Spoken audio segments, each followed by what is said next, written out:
I'm glad you brought your friends.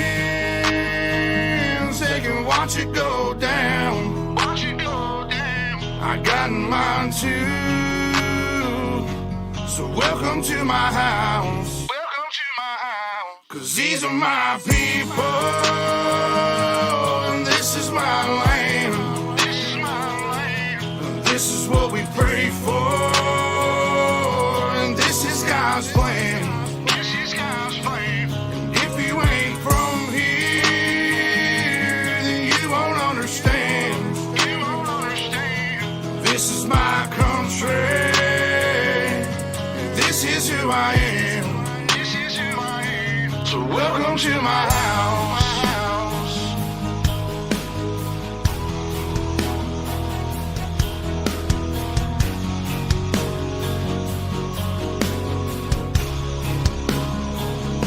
So welcome to my house.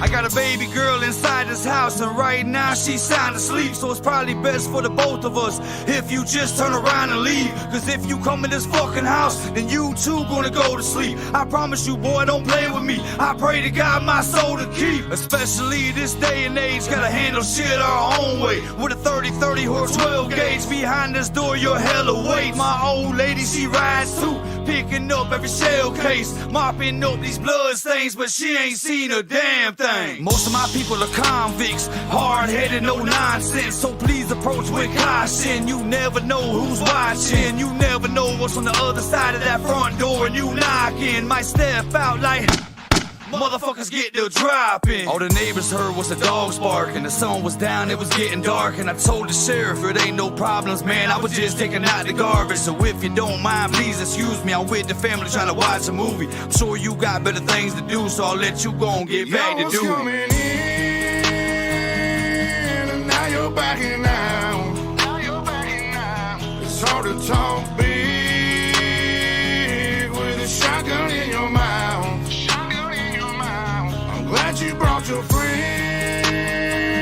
They can watch it go down. Watch it go down. I got mine too. So welcome to my house. Welcome to my house. 'Cause these are my people. And this is my land. This is my land. And this is what we pray for. And this is God's plan. This is God's plan. If you ain't from here, then you won't understand. You won't understand. This is my country. This is who I am. This is who I am. So welcome to my house. Lord have mercy. Lord have mercy.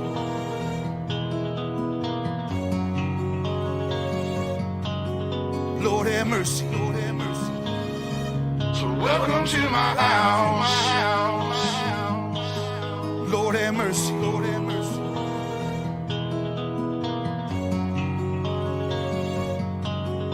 Lord have mercy. Lord have mercy.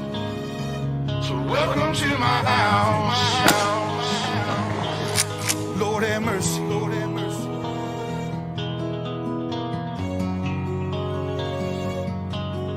Lord have mercy. Lord have mercy. So welcome to my house. Lord have mercy. Lord have mercy.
Good evening and welcome back to Ultimate Dirt TV. We're here back once again at Kansas with the Bluegrass Xfinity series here today. And qualifying already underway. Top 5 in qualifying right now is Jim Ott, Radburn Shutters, Justin Winters, Jordan Slater, and Alex Penn on the dock for tonight. We have 120 lap stage break. It's going to be on lap number 48. At the end of lap 48, the caution flag will fly. And that will be the end of stage 1. Our standings coming into tonight, we've got James Silvers leading the way, followed by Jim Ott, Adam Lancaster, Kyle Mays, and Radburn Shutters tied for that 4th position. And that is your top 5 in points coming into tonight. Out on track right now from Cornerstone Motorsports, it's Tyler the Weapon Evans in the number 77. You see him tucking right down against the grass there for qualifying, trying to get every bit of speed he can out of that number 77 here. Get the best time in he possibly can. Michael Robinson moves himself into that 3rd spot with his qualifying run. And that's going to move Alex Penn outside of the top 5. Joined today with Alex Robinson, we got Brett Wheeler behind the cameras. Alex, exciting night last night. Only a couple of cautions. Wreck right at the end. What do you expect to see here tonight? I'm calling it right now just because I share a last name. Michael Robinson's winning tonight. All right. Michael Robinson sitting in 3rd right now. So, the curse with Alex last night continued as it has for the last couple of years, and the green-white checkered came about, and well, I'm just gonna say it, Alex. I expect to see it happen again. Oh, and who can I talk to about getting the timing and scoring on my sent to me, because then I can. It is the same link you used last night. Is it really? Yes. Works for me. James Silver's our points leader. He's going to move to quick time with a 30.99. The first driver to get done in the 30-second mark. Fantastic qualifying time for him. And still not getting any times in for Tyler Evans. A little surprised to see that Mo Abbott finds himself 15th quick. He's also out on track right now. He's just turning some extra laps. It looks like Todd Mays will go 25th quick on his first lap into 42. Tyler Evans is going to move in 20th quick on his second lap. Second lap does count for the number 77. We'll see what Todd Mays can put down here on his second lap. He's always a quick driver, always a threat, finds himself at the front at some point in time throughout the night. But tonight he's going to qualify in at 22nd quick.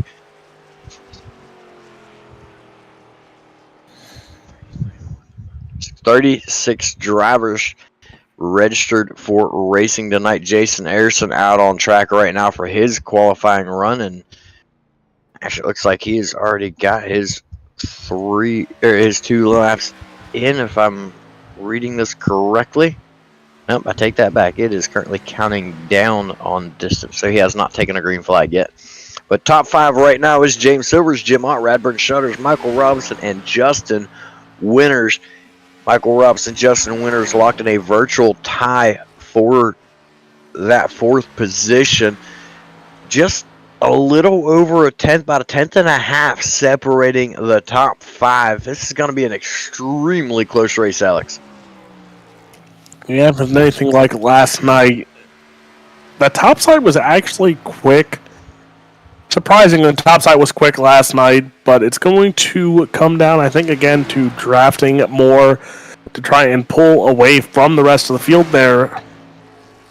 It's gonna be fun. Kansas is always a fun place. And it most definitely is. Kansas is one of the fastest tracks on the circuit. Long, sweeping turns. Decent enough banking for these guys to really get a good grip on it. And if it goes into nighttime like it did last night for the truck series, the track's going to start cooling off. The times are just going to keep getting faster and faster as the tires start to grip up more to the colder surfaces. Jason Harrison will time in fourth quick on his second lap. Fantastic run for him. It's going to knock Michael Robinson down to fifth and put Justin Winters outside the top five. Winters, he's been having a lot of strong runs lately, finding himself up towards the front, just not quite able to make it happen at the end of the race. Bad luck just seems to fall his way, but look forward to seeing him try to rebound and have a good night out here tonight.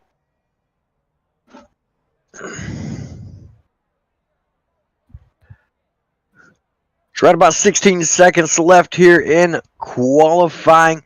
27 drivers have gotten a time in, 9 drivers without having a time here tonight. Some of them not allowed to qualify due to late entries and different things like that. Possibly some post-race penalties from last week, different things causing them to not get or not be allowed to put a time in, but qualifying does come to an end. Silvers, Ott, Shutters, Harrison, Robinson, your top five. We'll take a look at tonight's starting grid.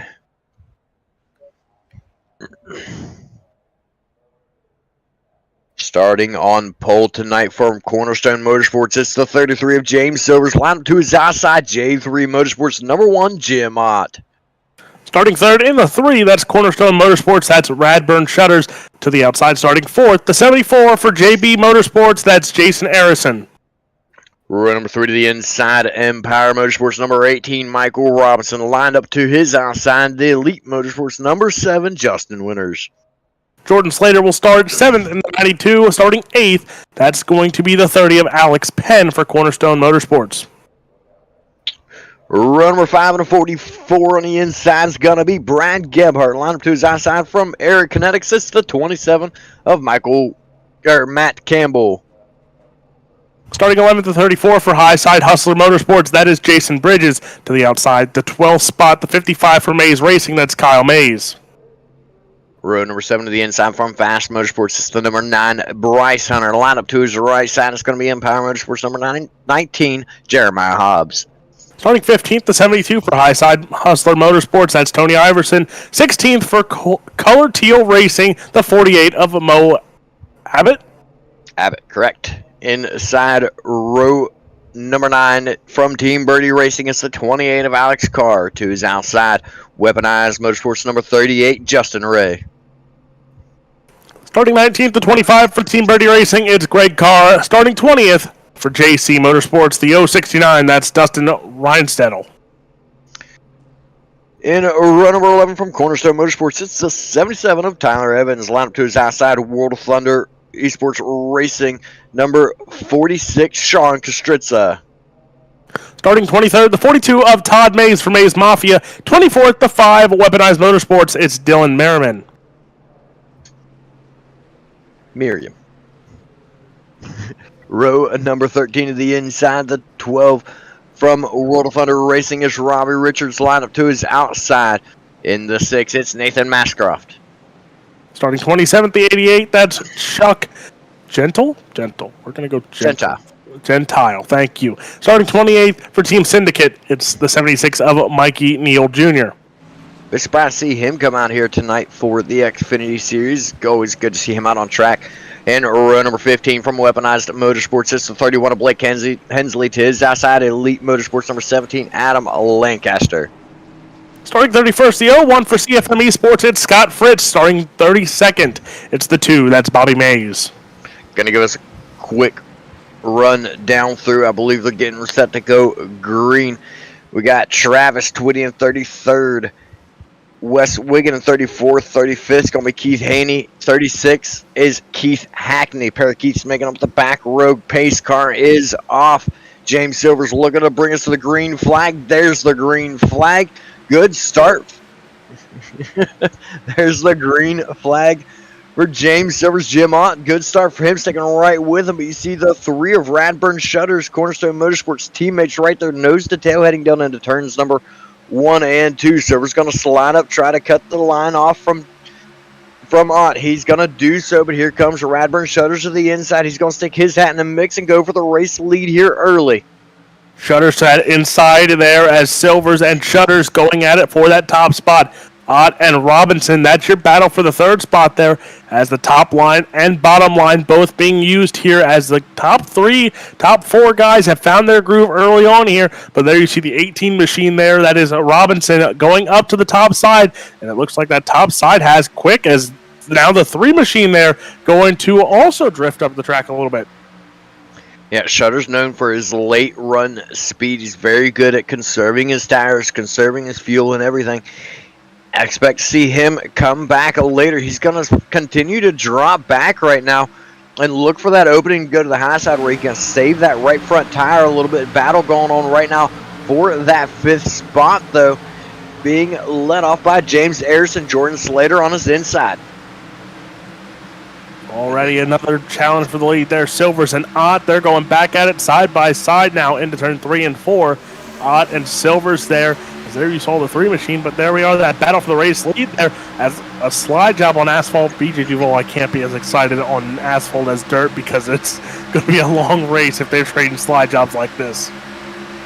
I don't think it'll be a long race. I think it'll make for an exciting race, but James Silver's now going to slide up in front of Jim Ott. Ott did not have the momentum to cut back down underneath. Silver's going to come down, close the door. We'll take a look a little further back. See this 44 of Brad Gebhardt and Justin Winters on his outside right there, battling for that 7th position. Gebhardt, good run on the inside, does not have near as much help with the draft. We talked about how fast this track is here in qualifying. We talked about it last night and how important the draft is out here, and you see it as Brad Gebhardt just gets left behind right there, and they just go right around the outside of him with relative ease down the front straightaway. So now you see there as cars starting to find the groove here, going in here, as already another battle there for that 4th spot there, as that's Slater and Shutters. So Shutters going to drop back another spot there, but he's going to hold his own here as we get a look inside the car there as they pass the start-finish line, and you see the run on the inside there. That is Slater. So Slater gets a run, and you see right there, he is getting the corner of it out here. So it's going to be interesting. Does he stick to the bottom? He's going to drift up. Nope. He's going to go back up to the top side here. So Slater now takes over that 4th position. Caution flag on the speedway car, spinning in the back straightaway down into the infield. Here in a moment, we'll get a look at our instant replay. Right on board with Jeremiah Hobbs. Take a look at this one here. Oh, looks like contact between Jeremiah Hobbs and the 27. It's going to be Matt Campbell. A little bit of wheel hop. Looks like they went wheel to wheel. Got Jeremiah Hobbs' left rear up in the air. That's going to unload the car and cause it to spin down to the infield. Lucky for him, very minimal contact. Did not hit that inside wall. Both those drivers going to come out of this one relatively unscathed, but I'll be interested to see the call that Race Control makes on this one. And it's the first caution of the night is out. I'm interested to see on top of this. So pit window for the trucks was, what, 20 laps? 20 to 25 laps, I would say, was pit window. So I'm intrigued to see what the pit window will be for these cars here. I want to say I say maybe about 30. I would say 26 to 30 maybe for a pit window here. Some fantastic camera work there by Brett to show the contact between the two cars right there.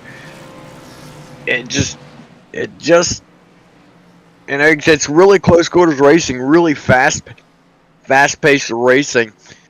You're gonna see mistakes out of drivers. It's going to happen, and right there, unfortunately for Jeremiah Hobbs, he was the recipient of that one. So it looks like Silvers is just hanging out on the cushion on the bottom there. It just Cushion? looks like cushion. That thing. Apron. Curtain, apron. One of those things. Curtain. Racings. You can tell Alex does not call asphalt at all, but that is quite all right. I appreciate him coming on board. Like to send thoughts and prayers for Stephen McMillian and his family. They lost one of their loved ones last night If you're anywhere besides the East Coast will be this morning about 12:30 a.m. Steve's father passed tonight. He was 74 years old, so on lap number 74, we'll have a moment of silence for him here tonight, and as well on lap number 87, that is Steve's racing number. We'll have a moment of silence on both of those laps here tonight to just remember and show our respects to Stephen McMillian and his family and his father for all that they've done for the community.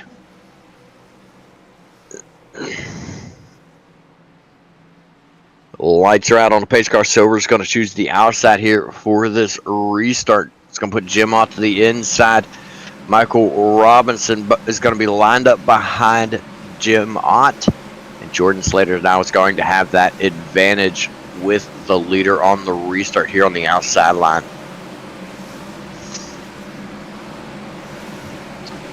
Here we go back to the green flag, then it will be.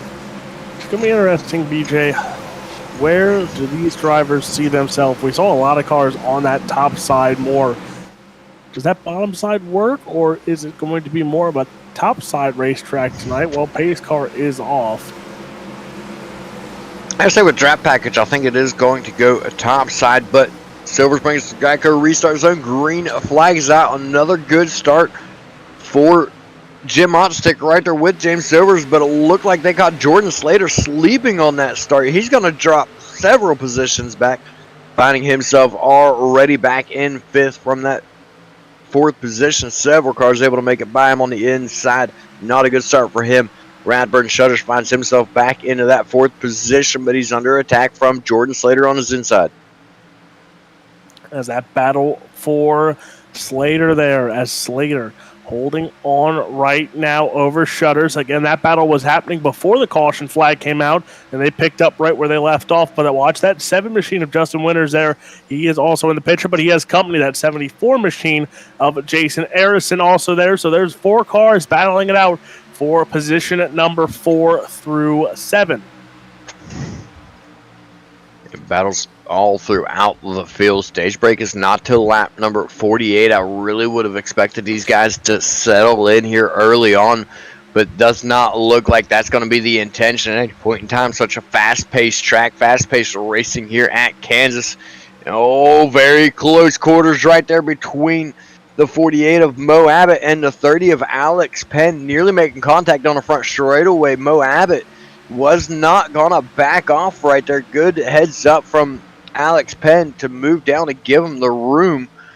But new race leader Jim Ott has made his way around James Silvers. Silvers now under attack from Michael Robinson in the 18 to the inside. Silvers going to clear and move back to the bottom side, get back to the back bumper of the number 1 machine. And we see, just like we saw last night, the top 2 guys who started 1 and 2, they're staying in that spot right now. That is Ott, that's Silver, Slater, and Robinson. Those 2 going at it. Those 2 side by side there. They're both moving up through the field here to be in the top 5. And then that 3 machine of Shutters trying to get back into the picture here of the rest of this top 4 group here. But right now you see Robinson starting to pull away here. And now right back in line will go Silvers into the top side there in the corner. And Silver's a very smart, very talented driver. He is the points leader for a reason. And Jim Ott sits in second for a reason. You're seeing it right here. The talent between these 2 drivers, able to stay up here in the front, battle for position, not give up another spot behind them. But Michael Robinson is lurking, and look at how hungry for positions that Jordan Slater is. He's trying everything he can, trying every different line on the track to gain all the ground possible. But I can't help but wonder how much wear is that putting on his tires? How long before he starts to have that fall off? So the battles continue throughout here. 15 laps will be in the book. And you see times are still in that 31, now we're getting into 32 bracket here. So track, tires are getting worn down. Track's getting a little slower for some of these guys here. And now it's going to show who conserved their tires early on in this one and who burned up their equipment. As you see some passes going on throughout the mid-pack there as well. Yeah, they're doing some work back towards the middle of the pack, trying to find their way forward. They want to find themselves inside the top 10. You see the 31 of Blake Hensley right there. He's making some moves, trying to find his way forward. The 48 of Mo Abbott currently following the 74 right now. That's going to be piloted by James Arison, working his way around. Brad Gebhardt on the inside. Abbott takes a peek. I thought for a second that he was going to go for a 3-wide shot. Thinks better of it, stays behind Arison. And you talked about Hensley there. Blake Hensley up to 15. He's plus 14. Lancaster plus 13 and 17. And Scott Fritz up 13. So these guys, again, we saw it last night. There are some quiet movers that qualified either bad or didn't qualify at all. And now they have to put the work in, and they're quietly moving up through this field here. But there's still some passing going on. As you see the battle in front of Mo Abbott there. That is Gebhardt. That is Arison going at it still side by side. And doing a fantastic job on that inside line is Brad Gebhardt. He's fighting for everything he's got. He's got no help from behind, no draft, but the shorter way around the track does seem to be helping him in order to stay up with these guys. You see the guys on the outside with the draft, with the momentum coming off the corners, able to pull ahead down the straightaways. Brad Gebhardt fights back on the inside, and these guys are slowly but surely catching up drivers in front of him. Justin Winters just up ahead of him in that number 7 machine. He's just sitting nice and quiet and taking his time here tonight. And Radburn Shutter's up ahead of him. All of them are starting to catch up to each other. One car up into the wall. That's going to be Justin Winters. He's going to lose several positions right here. Bo Abbott going to duck below James Arison. Brad Gebhardt had to check up for Winters. That's going to open the door for everybody behind. Here comes the 72 of Tony Iverson. There you see Silvers yet again. So battles throughout this racetrack there, and especially with Winters getting into the wall, that opened up for a lot of these guys. As you see right there, there's Shutters now. Shutters still in front of Robinson, so Shutters holding on to that 4th spot right now, and caution flag is out. Taking a look at our NRA instant replay. We'll see Scott Fritz on screen, keeping out him. All Justin Winters. We saw him in the wall just moments ago, trying to recover. Comes down across several cars right there. 3 drivers going around. It's going to be Keith Hackney, I believe, in the 069. Scott Fritz. I'm not sure who the other car was that. It was the 7. Look, see here. Yes, he does get a shot in the rear end from Blake Hensley in a 31. That's what's going to turn him down across the 38 of Justin Ray. But Justin Winters was able to save that car and keep it on rolling. I'll be interested to see just where he ends up placed from that caution. A little bit of contact to the 9 of Bryce Hunter as well. Dustin Reinstedel in the 069, not Keith Hackney. Sorry about that. Keith Hackney did not take the starting grid. But Reinstedel, Fritz, all involved in this one. Jim Ott going to lead the field down pit road here on lap number 20. Alex, we might be looking at right around 20 laps worth of fuel once again here tonight. Well, that might be a possibility, but also, I mean, take advantage of this caution while you can here. Why not pit now, get either, just fuel or fresh tires on that car, and then get ready, possibly to last the rest of the stage break here. And, stage points, very valuable in these races, and you see a lot of guys off pit road, and it's going to be that one of Jim Ott. So Ott off first, and it's Silvers, and it looks like Slater going to come off third off pit road there. As the race continues off pit road there, as you see, these guys are trying to gain any little position possible off of pit road. Yeah, absolutely. Everybody's going to push the limits on their speed. They know where the zones are to push it coming off to speed up a little bit, and where they got to slow back down. Every one of those lines right there down pit road, those are all speed zones. Every place that you hit one of those lines, if you're going over pit road speed, you stand a chance to get a speeding penalty, which means you got to come back down under green flag. You can't serve that speeding penalty under caution flag. You have to serve that under green flag racing. So everybody pushing their limits, trying to find the edge of where they can go to pick up as many positions as they possibly can.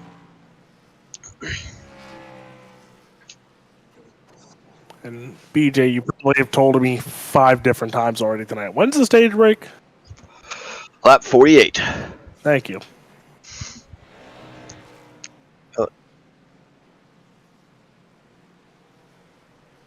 Yes, Sean Kaiser last night was in the Truck Series.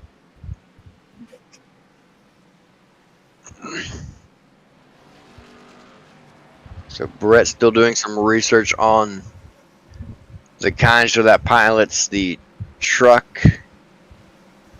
It for Bluegrass. It was piloting last night. We've already confirmed that it is not the dirt guy, but curiosity still is piqued. We seem to remember there being a Sean Kaiser on the dirt side, and Brett is currently investigating that. But the caution flag was delayed. Jim Ott is going to choose the outside for this restart, and we do come back to green though. And he's got a teammate behind him and a teammate to his inside. This is going to make for an interesting restart. Everybody on the same set of tires except for Alex Carr in 20th. He took 2 tires. Everybody else taking just fuel throughout the whole field.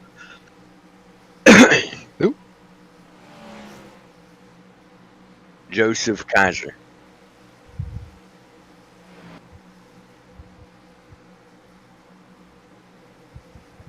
Joseph A. Kaiser. That's the dirt guy that we're talking about. Okay, all right. Brett is on it. And then he gets very excited when he's on it, so. Yes, he does.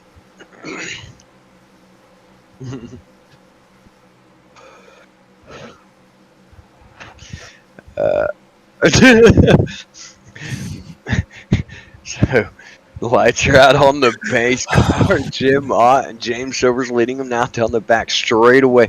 Good strategy call by Jim Ott to take the outside line. This is gonna split up the Cornerstone Motorsports guys sitting second and third, keeps them from being nose to tail. And I apologize, Brett is keeping me laughing in the background. He's preaching the power of positivity, and he's trying to get an amen. So I'll give him an amen. All right, amen, Brett, amen. What you gotta get a fire? You gotta be even more fired up now. He's really feeling the power of positivity right now.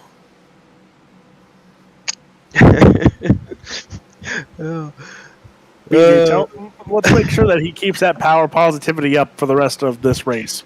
Yeah, for certain. But pace car is off coming to the Geico restart zone. Jim Ott's going to fire. Good start for Jim Ott. This is opening the door for Silver slide up. Get Cornerstone teammates nose to tail for second and third, side by side. Now for that 4th position, Slater. He has been a threat all night so far. Looking to make his way inside the top 3. He's got his nose to the corner of Radford. Shutters. The caution flag's going to fly again. So now it gets. Uh-oh. Hashtag blame Alex. Can we get a hashtag blame Alex in the chat? This is definitely Alex's fault. No, it's not my fault. I believe Alex is to be the recipient of the EOL. This is definitely Alex's fault. Look, Keith Haney. Haney slow on the track. Everybody dodging him. Not sure what happened to Keith Haney right there. He was right smack dab in the middle of the track. Extremely slow. And some drivers just know where to go. You see them all dodging right there. Watch it from the restart back here. And I'm about to say, I think he missed a shift or something here. Possibly missed a shift, possibly blew his engine. What I cannot seem to understand is why he's down in the middle of the track and not taking the car up to the high side. I'm just going to call it right there. Ooh. I think he blew it. I do believe he blew his motor. Yeah, that engine definitely blew. Could not seem to get that car down to the inside of the track. Surprised he didn't just take it up to the top of the track, possibly call it out. And he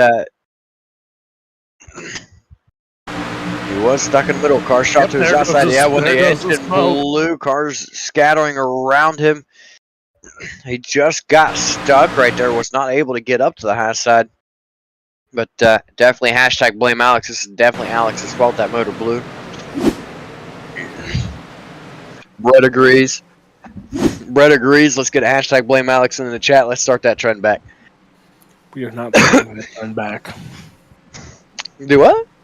We are not starting that back because I have a feeling that I'm going to get a text message from someone going, why is there a hashtag blame Alex being tweeted on Flow Racing this season? And then I'm going to come right after Brett Wheeler and BJ Duval because I know it's going to be one of you two. Well, it will definitely be one of us, or both of us, or three of us, because I know several. Actually, it might be a lot of us. I know several people with Flow Racing. Well, thanks. Make me feel great. You're quite welcome. And when they come back, we'll just say, well, it's a trend that started on iRacing. We're throwing hashtag blame Alex in the chat. We're drawing people over to you. Exactly. It's propaganda. It is just like you can't park there. A lot of people know it. A lot of people hear it. But what they don't realize is that started here on Ultimate Dirt TV with Brett. Do you have it? Do you have it? Do you have it? Do you have it? Oh, there we go. There we go. Yeah. We can't see it, but it's Platsy's Presents, right? Power Plat's presentation. Yeah, there it is. There it is. Power Plat's presentation. You can't park there.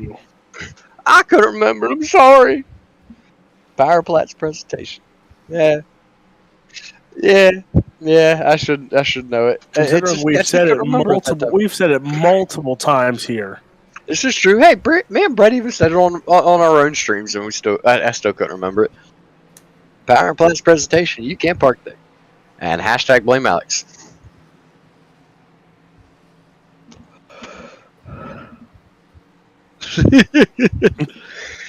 So, BJ Duval, with this caution, I think they should be good to go the rest of the stage.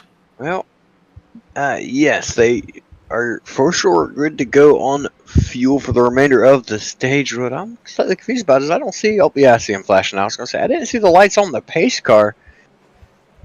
Jim, I'm going to once again choose the outside line here. The big, interesting one is how good is everyone's tires. Yes, I am a tire guy. I love tires because guess what? At this racetrack, I've burned through enough tires during these races. If you love tires, you might be happy to know that I just cut a bunch of them up with Salsall today. It's not okay. But Jim Mott choosing the outside. It's going to put the Cornerstone guys nose to tail on the inside. Our points a leader and second in points side by side as they have been throughout the entire race so far. Every single restart has been these two guys side by side, Jim Mott and James Silvers.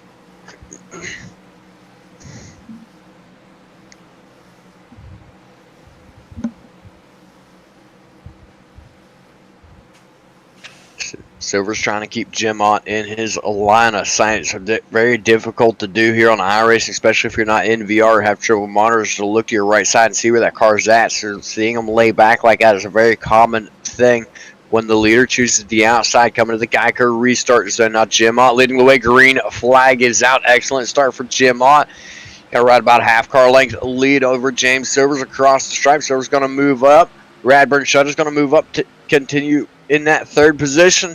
Crossing back under is going to be Jordan Slater. He's looking to take that third spot back.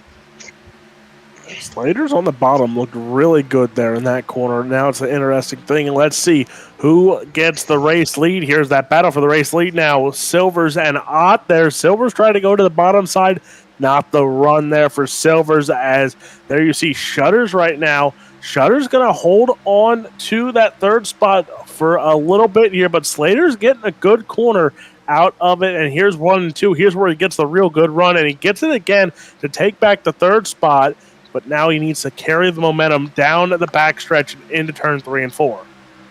Yeah, every single time they go through a turn, Slater gets just a little bit further forward. Not going to be so here in turns number 3 and 4. They're going to hold almost dead even through 3 and 4. That's going to give the momentum run to Radburn Shutters off the corner. Shutters right about half a car ahead of Slater right there for that third spot. Slater, look at the way he enters into turn number 1. It's got a lot to do with the reason that he is able to get these runs through the corner, especially in turn number 1. He enters right up against Radburn Shutters, and it dives quickly to the inside, using that banking to his advantage, getting the momentum off it. But Radburn Shutters going to cross him over, come back to the inside. We'll see if he can make it work the same way that Jordan Slater does. Very close right there at the stripe of having contact between those two drivers. Radburn Shutters going to suck right up to his door through turns number 1 and 2. So it's interesting to see here. Slater, it was a tale of two different turns there. Slater in 1 and 2 on the bottom looked fantastic, but you see how he had to go up top in 3 and 4 because he knew he didn't have enough in 3 and 4. And now Shutters, he's going to pay the price of going on the bottom in 3 and 4 there, as now he gets passed there by Mo Abbott. So now let's see what Shutters does, and it looks like he's going to fall back in line here. So Shutters now loses 2 spots. Mo Abbott up 12 spots into that 4th spot. And a big checkup for Shutters right there. Slowed way down in turns 1 and 2. But Mo Abbott, look at him charging. Look at the speed he's got coming down the back straight. He's going to dive to the inside of Jordan Slater for that 3rd position. Abbott, very, very quick on entry right there. Let's see how much he can maintain coming off the corner. He sticks to the middle of the track. Slater up top. Man, Mo Abbott still continuing a lot of momentum. Slater had to back out of it to stay out of the wall through the middle of the turn. Mo Abbott's not done yet. He's going to take a look at James Silvers now as he takes over that 3rd spot. And Mo Abbott showing that sneaky fast speed that we see a lot of guys have done over the past 2 nights here at Kansas in the trucks and now Xfinity cars, is they start mid-pack to the back and they sneak their way up front and make some noise then near the end of the stages. And that's what Mo Abbott's doing right now because he's closing in on a battle for second, but before he can do it, caution flag is out. Yeah. So now... Caution flag flies. I think it's worth taking a look at Justin Reinsettle possibly, and Bryce Hunter right there. You see the 9 of Bryce Hunter coming around lap traffic.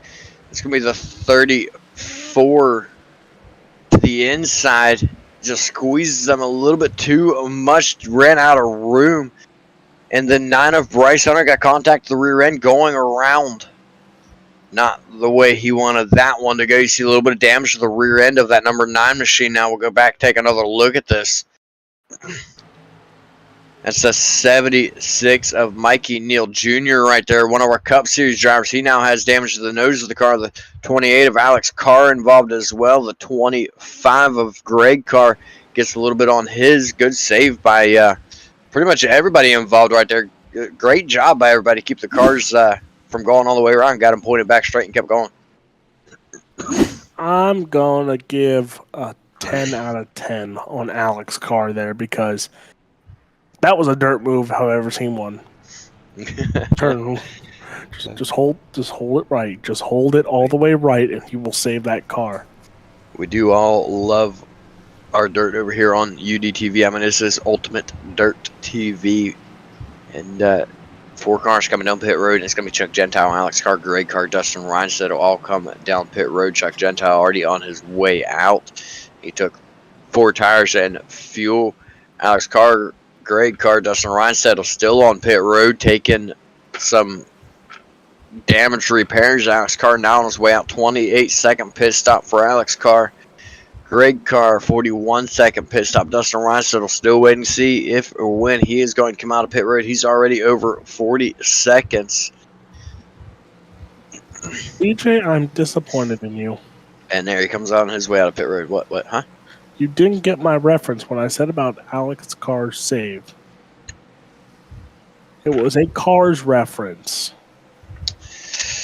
Because that is exactly... Turn right to go left. I forgot you're older than me. I am old. Thanks for reminding me. Of course. But lights are, I believe, out on the pace car. I'm going to look on my end. Lights are, in fact, out on the pace car. Jim Ott going to choose the outside once again.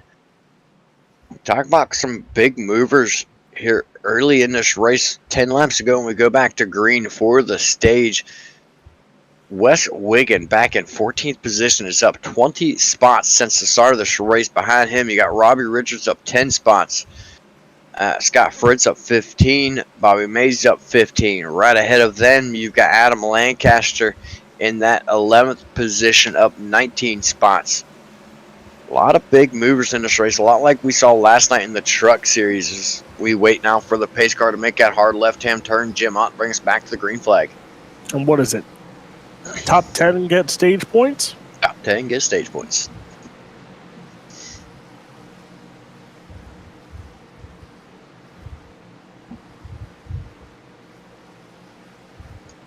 Green flag is out for Jim Ott. Not as good a start as we've been seeing him get, but down the front straight away, James Silvers is not going to have the momentum to stick with him. Jim Ott immediately out to right about a 2-car length lead heading down into turn number 1. Mo Abbott's going to fight now for that second position. He was getting some good runs coming to that last caution. Now he sits fighting for that second position on the inside. Inside lines has not been where it's at for him. He's going to have to fall back in line behind James Silvers.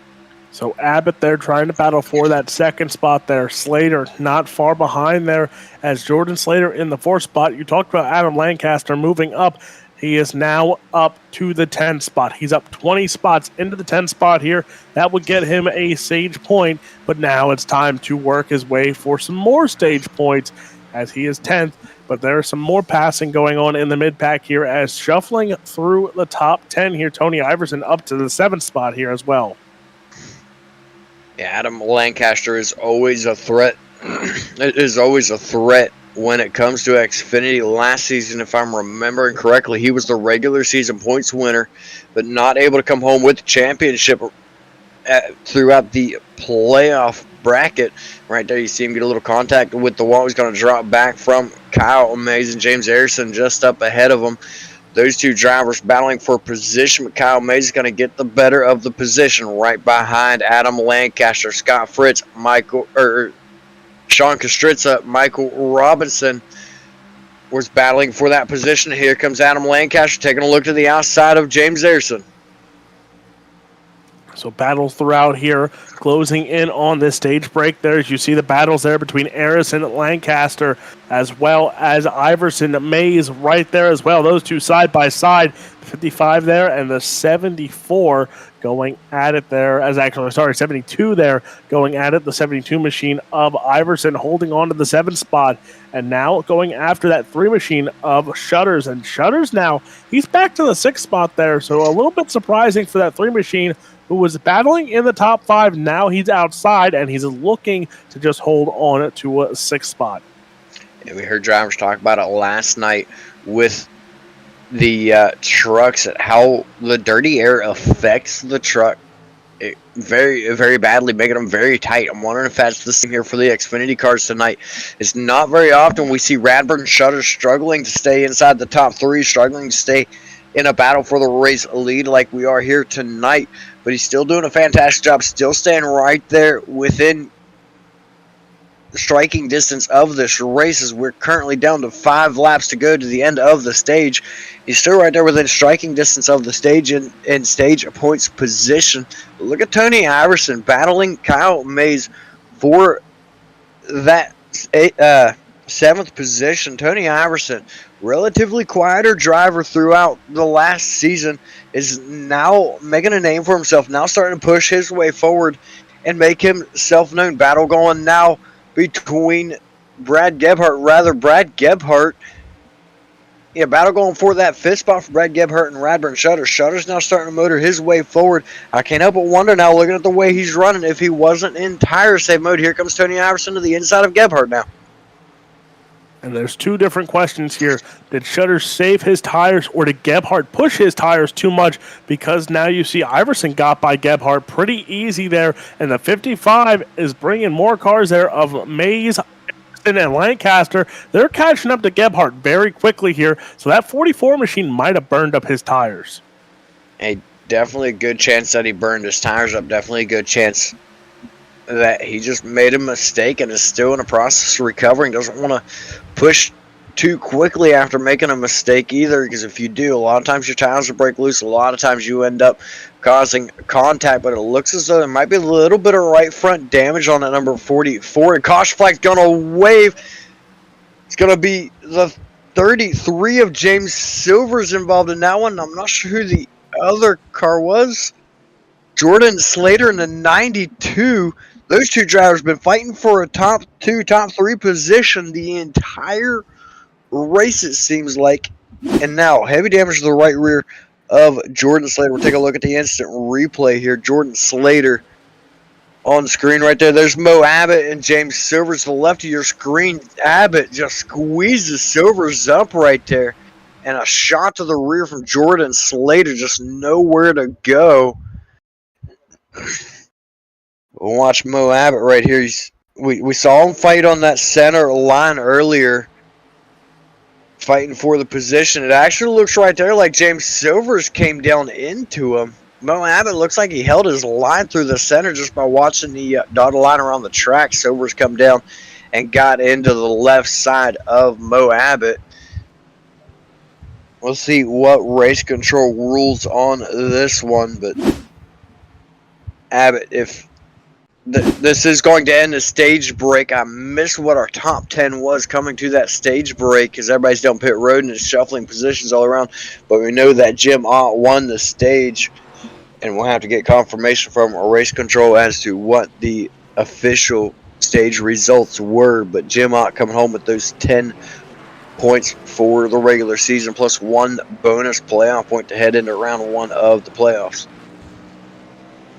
BJ Duvall, when I looked when that caution came out, it looked like World of Thunder Esports car made it into the top 10 by a slim margin there as he crossed the line as the caution came out. So I want to say there's a World of Thunder car getting some stage points. Yeah, there's a very good chance of that. And if I'm remembering correctly, I'm actually going to go back and confirm this, but I believe he sits within a top 5 position. No, he sits just outside the top 5 at 7th in point. Sean Kostritza. And again, all of us here very involved in World of Thunder, so that would explain why Alex, Brett, and I would all always be excited to see drivers such as Sean Kostritza and Robbie Richards doing well. Richards sits right outside of a top 10 position in 11th spot right now, also having a very good night. He's had a monkey on his back for a couple of seasons. Seems like every time he works his way forward, something seems to go wrong. He just happens to be in the wrong place at the wrong time. He's got to try to get the monkey off his back, but race control is going to delay the green flag here. And I might be wrong. Don't hold me to it. I might be wrong, but actually, I'm pretty sure both of them made it within the top 10 when that caution came out. So there might be 2 cars getting stage points in that one, but there were some big movers. And talk about it right now. You know, Lancaster, he got some stage. I think he went up and finished maybe 8th in the stage. So some big movers there. Lancaster going to start like 10th, 9th, or 10th. He's up 20 spots. Robbie Richards up 14 spots. Wes Wiggin up 21 spots. So there's some big movers throughout here as we are, at the stage break here. And fresh tires, this might get very good very quickly. And there might be some big battles within the top 5, top 10. That there definitely could be. And one driver that did not pit during that stage break, Chuck Gentile, he's our current race leader. He did not pit on the stage break.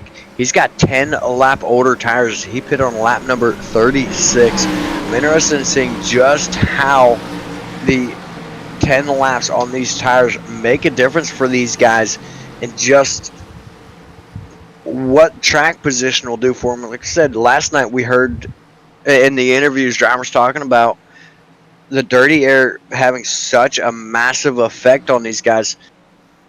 I'm really curious to see exactly what the outcome, what the result of this is going to be. And I might be wrong. It might be Jim Osgood as the race leader, which confuses me if I'm completely honest with you, because Chuck Gentile not pitting should have put him in a race lead.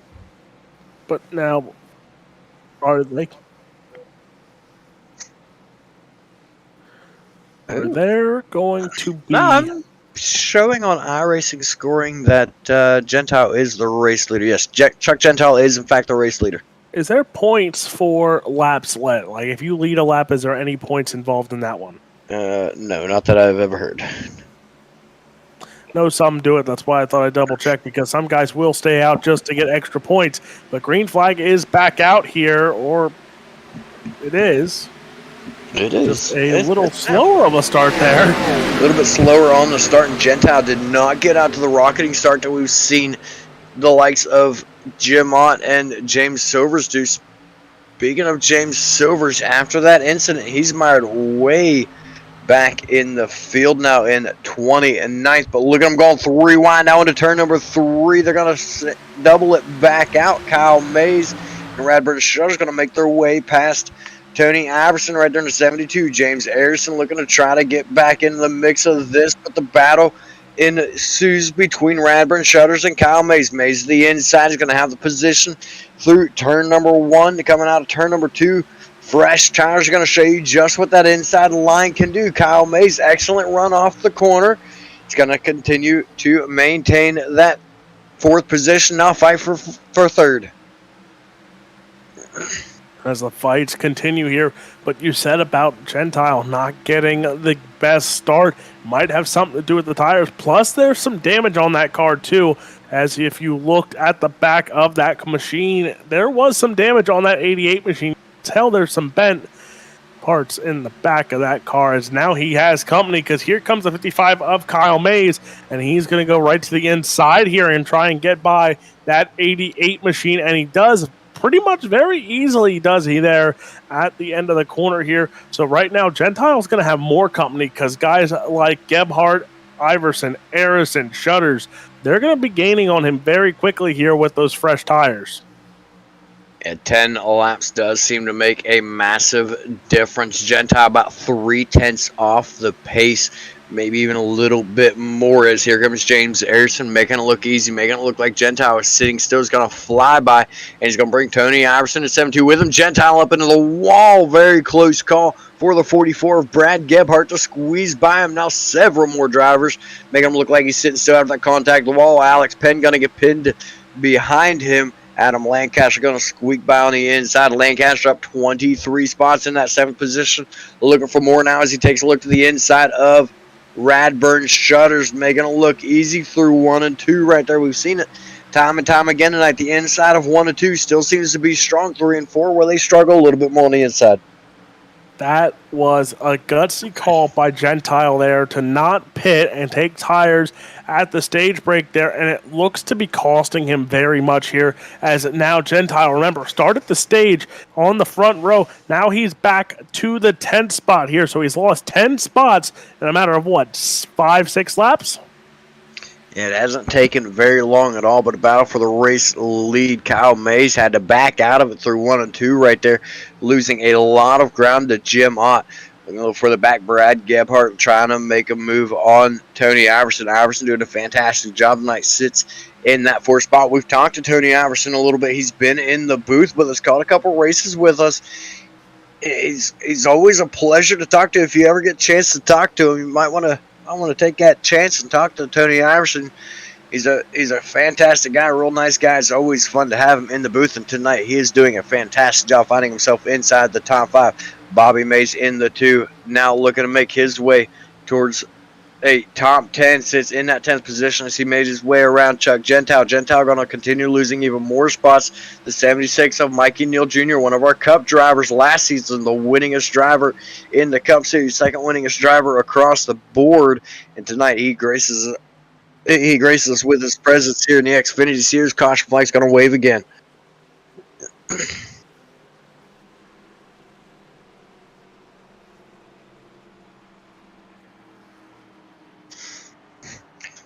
I have a feeling it's going to have something to do with the 188 of West Wiggin.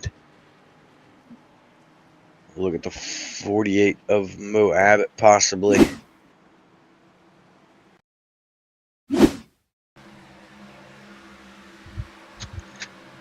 Ooh, Actually, it looks like Scott Fritz looking to go around Mo Abbott. There comes down into Kustritza. Kustritza hooked up into Mo Abbott. Or if there's a possible pick move coming for Sean Kustritza, trying to squeeze Fritz up there to force that issue there.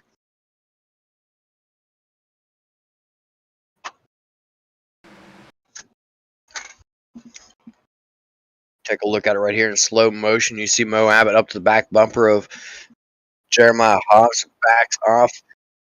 And Fritz comes down to dodge Mo Abbott and Jeremiah Hobbs and try to make a move and just hooks the 46 up into the 48 of Mo Abbott.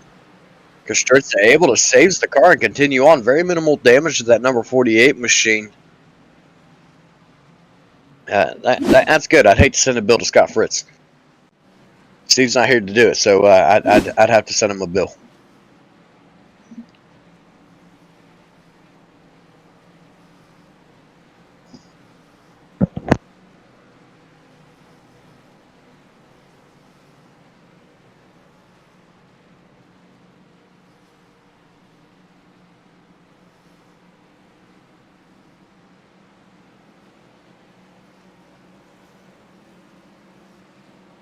So the lights are still on the pace car. We're waiting to see just what the call is. Ray Campbell, Todd Mays, Twitty, Mo Abbott, Sean Kustritza, and Scott Fritz all bring it down pit road here under this caution break. Sean Kustritza on his way back out now. He took a 41-second pit stop. Campbell took a 16-second pit stop.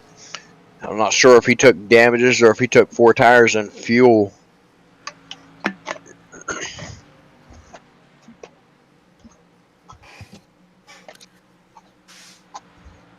And it does sound as though they're going to rule the 0-1 of Scott Fritz at fault for this caution and send him to the rear of the field. It's understandable call, but at the same time, Scott Fritz was just trying to make evasive maneuvers and take a chance. He knew that there was a car underneath him. He went to go under, did not realize that he did not have enough room to do so. Sean Kustritza a little closer than what he thought, and leading to that caution right there. And the only good thing about these cautions right now is it's expanding the pit window. Yeah, it definitely is. Halfway down, halfway to go. The pit window is expanding. It is changing. The pit strategy is going to be all over the place for a lot of these guys. With the likes of drivers like Travis Twitty came down with on that last lap to top off on fuel. Only a 5-second pit stop for him. Todd Mays did the same. These guys, they take that last second chance, dive down pit road, top off on fuel, line back up at the rear of the field, and take their shot at getting a longer run out of it. There's strategy calls that go all over the board when you have a lot of cautions like this, and it's always interesting to see who's able to make it work the best. It's going to be interesting. It's always this sport. It's always a make or break decision. Pit strategies are always fun, and it's even better if you've ever listened to crew chiefs or spotters. It's always fun listening to them because they get very frustrated very quickly if their pit strategy goes by the wayside because something major happens and they have to change everything that they planned for. Yeah, I know one thing I always plan for whenever I run the asphalt, not that I do it very often, it's probably a mistake to do it, but I always plan for flag-to-flag race for pit stops. I make the fewest amount of pit stops as possible to lose as little time as possible on pit road. So when the cautions start flying and everybody starts pitting, everybody starts taking tires at different times, everything goes to the wayside. All your plans are gone. But coming back to the green, rolling through turns 3 and 4 right now, Jim Ott chose the inside for the restart, just waiting on the iRacing official pace car to come down on the inside, and he does so. Jim Ott now bringing us the Back to the restart zone. There is the Geico restart zone. There's the green flag. And look at the leap for Jim Ott. Kyle Mays caught sleeping right there. Jason Harrison making a move to the inside for that second position on Kyle Mays immediately down into turn number 1. Mays there in that 55 machine. You see him now. He's going to try and close in on that 74 of Jason Harrison. Harrison right there in front is there. You see the 17 machine of Adam Lancaster. He's been on a move there, and now he is up into the 4th spot there, making a little bit of a 2-for-1 move there. Got by the 72 of Iverson and the 44 of Gebhardt. So now that 17 machine there of Lancaster up into the 4th, and now you see the 72 machine of Iverson going to try and make a 2-for-1 move, but Lancaster up top there just looks too strong. Yeah, Iverson making some of the best moves I've ever seen him make out here at Kansas tonight, doing a fantastic job staying right around that top 5 position. But Lancaster's a man on a mission. Brad Gebhardt up into the wall. He's going to lose several positions here now, falling all the way back into 9th and now losing more as Jeremiah Hobbs goes to the outside. Brad Gebhardt's going to try to come to the inside and slow this digression down as the 76 of Mikey Neal Jr. got locked behind him right there. It's battle now for that 7th position between Alex Penn and World of Thunder Racing driver Robbie Richards to his inside. Brett gets a close-up of that car. He'll get all sorts of excited again.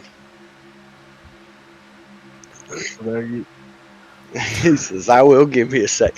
We're still battling side by side at the front, down the front straightaway at the stripe. It was Alex Penn, Robbie Richards with the momentum into the corner on the inside, but coming off the turn on the outside, you're able to keep up so much more speed. Look at the run down the back straightaway for Alex Penn. Fantastic job. Tony Iverson battling with Adam Lancaster. He's going to take over that 4th spot. So Richards, now you are on the back. You see Robbie Richards' car, and you see Jeremiah Hobbs, Brad Gebhardt there, Mikey Neal Jr. As there was a, there looked like someone hit the wall, and it was Hobbs. As you see it, there is our. He's got a tire missing. Can we get a look at that suspension? Let's make sure he's running everything appropriate here. Yep. All looks good. All looks clear. Where are his tires? Where are any of his tires? We're looking at a hover car here. He's got no rear glass either. It's the future, and the future is now. And the future's name is Robbie Richards. Oh boy. We are looking at a hover car, ladies and gentlemen. Go ahead, Bo, man. I'm run me over. Go. Oh, car's going around down the back straightaway. Caution flag is going to fly, and tempers are flying already. I have a feeling that the 33 of James Silvers was once again involved in this one. Dustin Lyons settled possibly in the 069. Oh, squeeze up the outside. 3 wide. Just squeezes Michael Robinson up the outside wall. Bryce Hunter getting the short end of the stick. That's going to be Slater on the inside. See him just slide up right there as Bryce Hunter got to run to those outside, just squeezed them up. And squeezed both of them into each other, into the outside wall. Bryce Hunter got the short end of the stick. Around he goes down into the infield. Hunter has not had the season he's looked for. He's found his way up towards the front several times, but only made it to the podium one time this season that I can recall. So unfortunate for Bryce Hunter to go around once again. Well, BJ Duvall, it's not short track racing, so I can't say it's short track racing, but we're on a trend right now.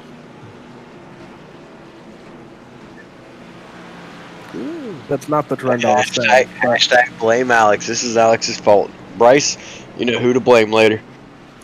But I'm noticing a trend that we are literally getting a caution every 10 laps. Yeah, right about that. Right about every 10 laps. But 3 drivers, and only 3 drivers, do not pit this time around. It's going to be Mikey Neal Jr., Chuck Gentile, Matt Campbell did not come down pit road. And coming off of pit road first is going to be Brad Gebhardt, followed by Sean Kostritza. The first two drivers off pit road is going to put World Thunder Racing driver in that 5th position. And up 17 spots right behind him is the 188 of West Wigan, up 28 spots. So inside the top 5, we have 3 drivers up double digits, 2 of them up 20-plus positions. That's going to be Mike Neal Jr. and Chuck Gentile. And then Sean Kostritz up 17 positions. Yeah, when we go back to the green flag, we'll be on lap, 72? What? When we go back green, we'll be on lap 72? Right about lap 72, and let's not forget on lap 74, we're also going to take a moment of silence in remembrance of Kenneth McMillian, Stephen McMillian's father, just to give honor and respect to Steve and his family for everything that Steve has done in the community. Again, on lap 87, we'll take a moment of silence for those laps. But I'm just sitting here looking at the, speaking of laps, I'm sitting here taking a look at the pit laps, and Mike Neal Jr. has not pitted since lap number 47. He's on considerably older tires in his tied number 76 machine. Really surprised to not see him come down pit road, but hey, he knows something we don't know. He's not the winningest driver last season in the Cup Series for nothing. And let's see just what his decisions are as he's going to choose the outside for the restart. He's got a little bit of nose damage on that number 76 as well. Interested to see how much that's going to affect him.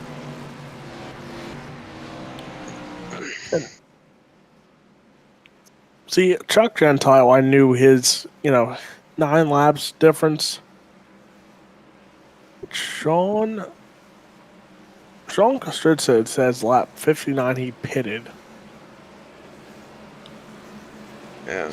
So I see him come out of pit road. I wonder if he just drove through, because it's showing the same for Matt Campbell. I wonder if these two drivers just drove through pit road, came back on track. Maybe a drive-through penalty? Can't serve drive-through penalties under caution flags. I'm Good not real point. sure.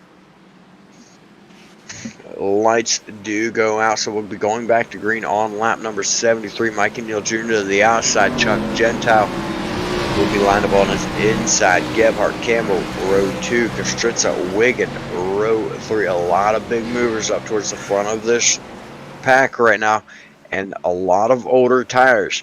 Mikey Neal Jr., lap 47 last pitted. Chuck Gentile, lap 60 last pitted. Brad Gebhardt, lap 69 with everybody else just pitted. Matt Campbell, West Wigan, Sean Kostritza, all these guys with earlier pits than everybody else on the field. This will be interesting to see just what happens here. Don't miss a shift.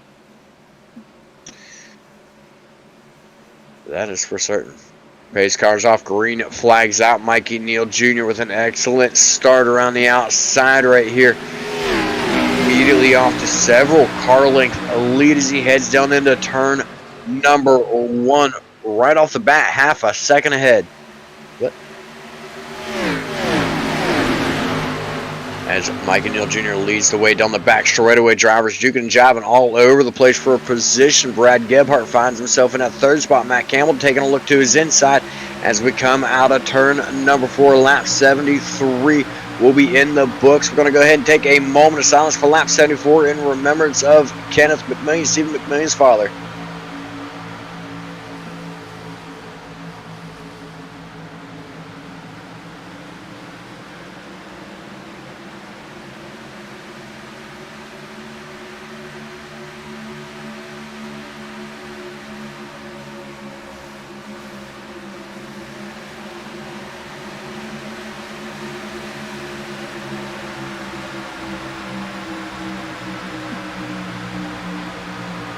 And coming across to the stripe, Mikey Neal Jr. continues to lead the way. Thank you, everybody, for showing your respects for such a great icon to esports in the dirt side of things. Steve McMillian's father, Stephen McMillan, the founder of World of Thunder.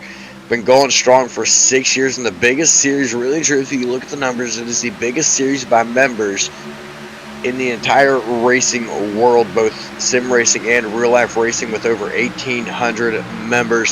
So thank you everybody for showing support for Stephen McMillan and joining us in that moment of silence as we continue to look on track right now. Battles going all over the place. Adam Lancaster going to work his way around Mikey Neal Jr. Mikey Neal now finally starting to lose position. A little bit of contact there between Kyle Mays and Mikey Neal Jr.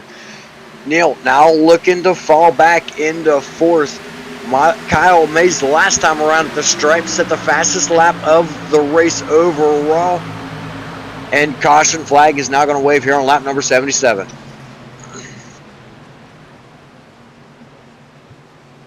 And Jason Arison going to be involved in this one here. We'll take a look at the instant replay. Take a look at the 74. You see him on the outside right there, on the outside of the 72 of Tony Iverson. Oh, looks like a little bit of contact there coming across the stripe. Two drivers fighting for the same piece of real estate. Arison probably expecting Iverson to go to the apron. Iverson probably expecting Arison to stay up higher. Two drivers aiming for the same piece of real estate, and contact was made.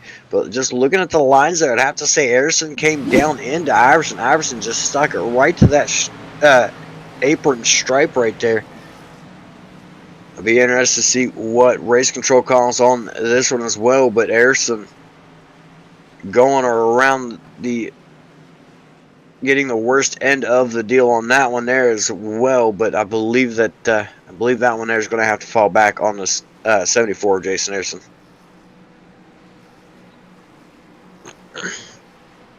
Can we just talk about Adam Lancaster plus 29 spots?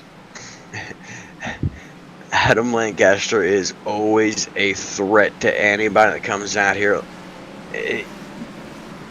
Between he and Radburn Shutter. Shutter's not having the night that he would have liked to have had, but seeing Adam Lancaster out here running up front, I'm just going to say it is no surprise. No matter where he starts in the field, it is no surprise, and what a fantastic job he's doing to be up 29 positions, sitting in the race lead. He is the biggest mover and your current race leader here on lap number 79 as we continue pacing under caution.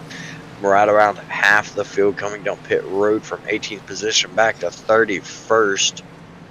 All going down pit road. They're going to get their fuel and tires. Mikey Neal Jr. going to get a little bit of repairs done to that number 76. We saw the damages to the front of that car, and he was still able to lead for all that time. If he gets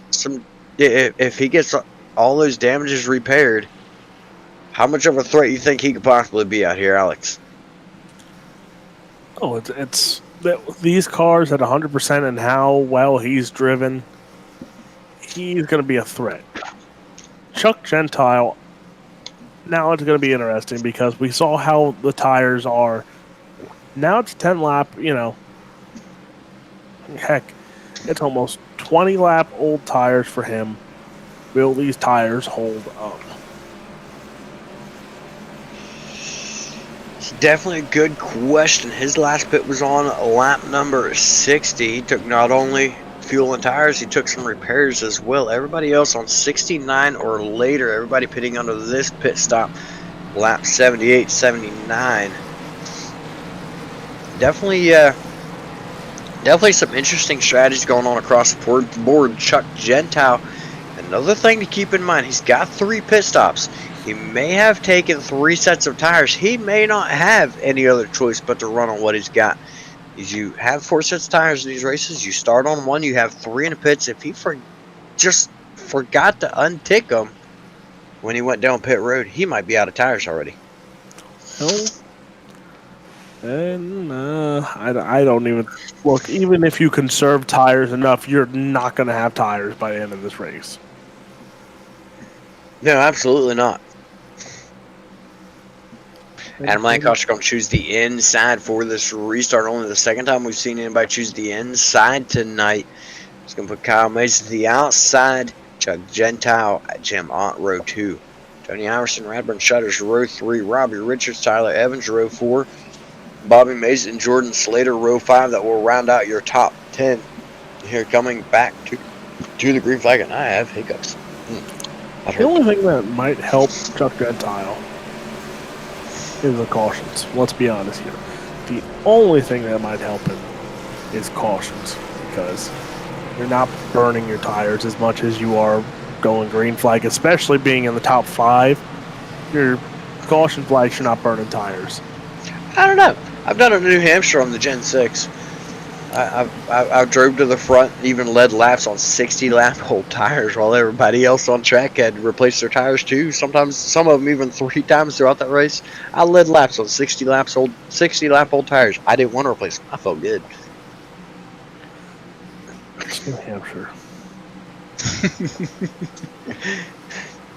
The lights are out on the pace car. Adam Lancaster leading them down the back straightaway. He's warming his tires up right now, and I'm gonna be honest, I'm a little surprised to see that, because it does put wear on the tires, and he didn't get fresh tires, so he's gonna have some heat in him already. So a little surprised to see him warming them up as he rolls through turns 3 and 4. Looking to see that pace car make that hard left-hand turn off of turn number 4, and right there he goes.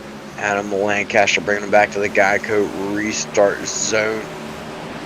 There's the restart zone. Lancaster off to a good start immediately.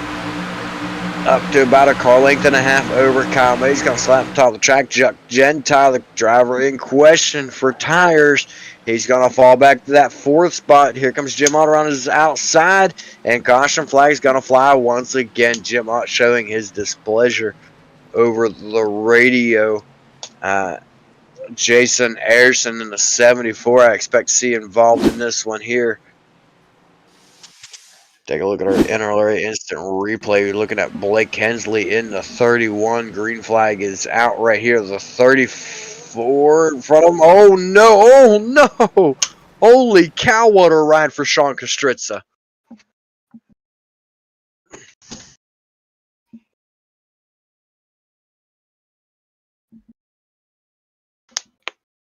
So the 44 Brad Gebhardt and the 40 are going to make contact here. I'm not seeing a 40 on time of scoring, so I'm not real sure who that is. So contacts made. Wes Wiggin in the 188 and scored as the 188. He's going to slide up the track straight into Sean Kostritza, flipping Sean Kostritza. He's going to flip and spin like a top on the track. He's going to slide for long ways upside down. That is not what I want to see. Oh boy, here we go. On board with Sean Kostritza. Now let's take a look. And have a feeling here in a minute. Yep, we're going to get to see underneath of the speedway for a split second.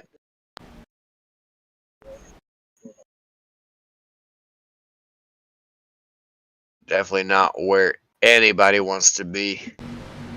And I guess better the bill's written up for that number 46 machine.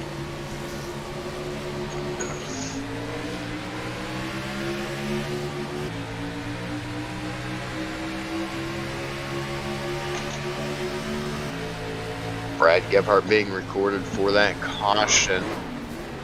And boom. And sparks just a flying.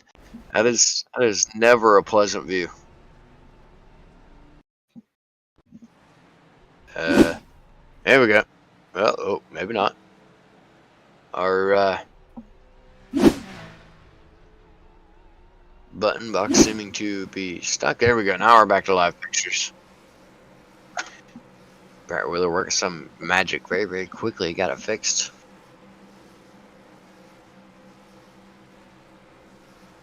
Andy's still awake. Impressive.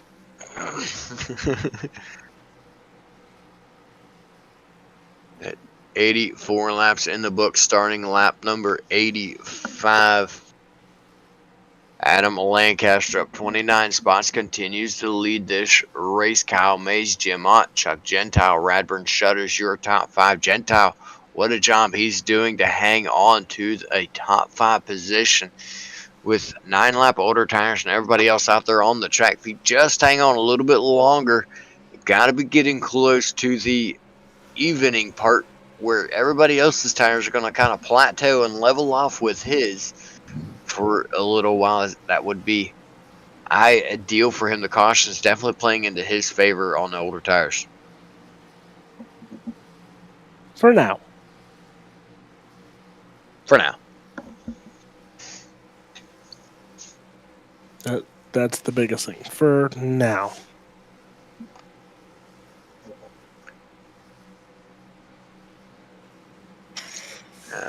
Well, bring up the timing tower, and there should be an option to tell you how many cautions we have had, and that will we can multiply that by 4, and that should be how many caution laps we've turned. So 9 cautions, 8 cautions in the race. One of those cautions being no, because actually our stage break ended on an actual caution. So 9 cautions in this race, 36 total pace laps once we come back to green. 85 laps in the books now on lap number 86. Lights, I do believe, are out on the pace car. Well, thanks, Brett. Ooh, it was Brett this time, the awning. That is not okay. Brett Wheeler starts yawning. That means it's contagious. And BJ Duvall, who's next? You. I just want to say that last night in the broadcast, I only yawned one time, and y'all just got stuck with it. I don't want to hear it. But Adam Lancaster looking to bring us back to the Geico restart zone. Page going to be making that hard left-hand turn here in just a moment. Alex, bring it back.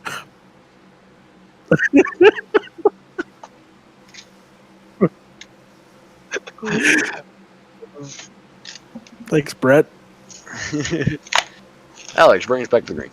Oh, well, thanks, BJ. As now I'm getting thrown on the bus, but green flag is back out here. 86 laps in the book here, and talk about a great jump for that 17 machine of Lancaster.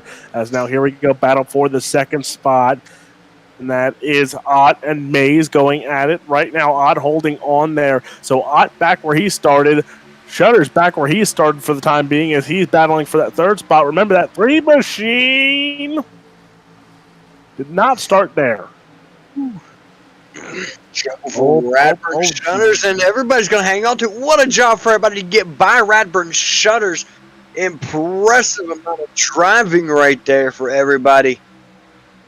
Wow, as we look up in front, Chuck Gentile 3 wide behind him. That is for the 5th, 6th, and 7th position. Tyler Evans going to get the momentum off the corner.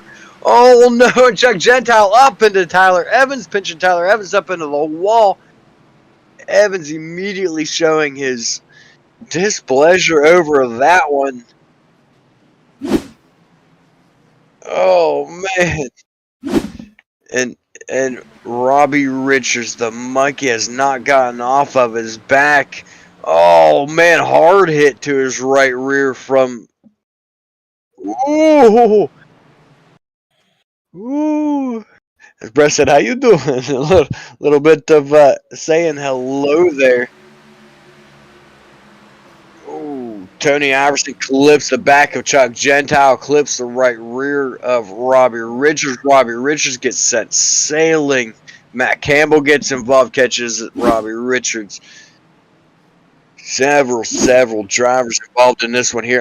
And Alex, I have a feeling you've been calling it this whole time. I have a feeling the older tires were breaking loose and shoving that 88 car up the track. Or the 80. What number is he? 80? The 88 car up the track.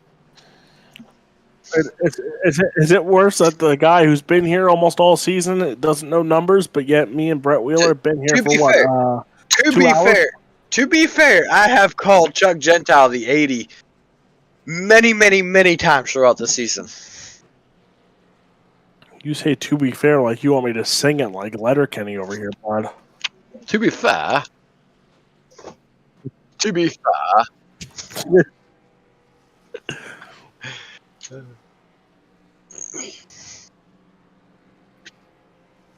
Yes. Yes. So we'll be right back after these quick messages from our sponsors here at UDTV.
And welcome back to Ultimate Dirt TV. Still rolling here with the Bluegrass Xfinity Series. 91 laps about to be in the books, going on to lap 92 in just a moment. Adam Lancaster rolling through turns number 3 and 4. And what a race that Adam Lancaster's been having. Alex up 29 spots, just quietly worked his way through the field. Now sits as the race leader and in prime position with just 30 laps to go, about to be 29 to go. Gonna get good.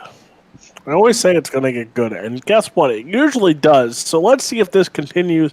And BJ Duval, the sad part is at the pace we're going, we're gonna have a green-white checker tonight. Well, duh. I knew we would. We could have had a caution-free race until lap 119. I know we'd have had a caution.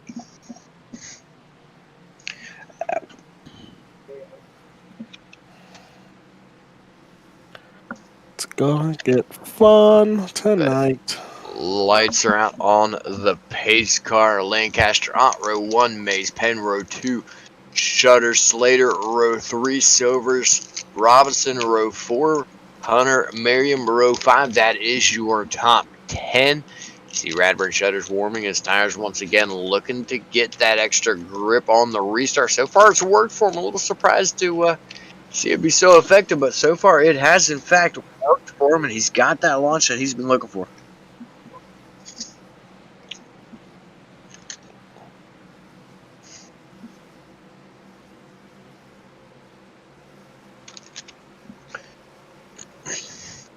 I'm going to let Alex bring it back to green once again. Sorry, I was taking care of owner stuff there. So pace car is in. And the green flag is out. And Lancaster with another great jump there as, oh boy. That's actually a big jump on Ott. There is now Mays. He looks to take advantage of this one here as Mays has company, though, with Penn Slater. As Slater he came back out of nowhere because Slater hasn't been in the top 5 for a while. He worked his way back forward, silently working his way back forward in that number 92 machine to make his way back into the top 5. But here comes around his outside. Radburn Shutters looking to stick his hat back in the mix and work back forward and keep himself inside race contentions here as we look a little further back. We get the 5 of Dylan Merriam to the inside of Scott Fritz. He's going to get his nose cut off right there and get checked up by the 9 of Bryce Hunter. It's going to open the door for Scott Fritz around his outside. Looking on back, Justin Ray's got heavy pressure from behind from Brad Gebhardt. Gebhardt looking to make his way back forward after an earlier incident in the race. Got himself up in the wall, dropped several positions back, as well as several other incidences throughout the race, getting the EOL penalty for causing a caution, everything. Now he's working his way back forward in that number 44 machine. Justin Ray looking to follow him right behind. As cars beginning to battle out, Gebhardt there as the 44 machine of Gebhardt. He's trying to get by a car there. Is now there. You see the 9 machine of Bryce Hunter. Hunter there going to cut up the track, but gives him a line here. So side-by-side battle there between Hunter and Gebhardt. And that is going to be your battle there for the 13th position. Give it to the 44 of Gebhardt. Yeah, Hunter looked like he tried to squeeze Gebhardt a little bit there, force him to check up. Just did not work for him as Bryce Hunter found his way right down to the inside and right on past him. Right around the outside and right on past him, I mean. And now Bryce Hunter is under heavy pressure from the 38 of Justin Ray once again.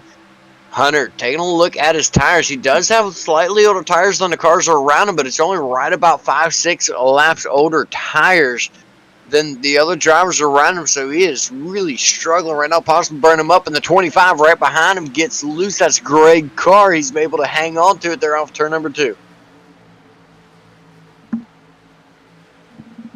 Oh, looking for wide through turns 3 and 4. Greg Carr in 25 is going to check up, sees the position he's in. He checks up.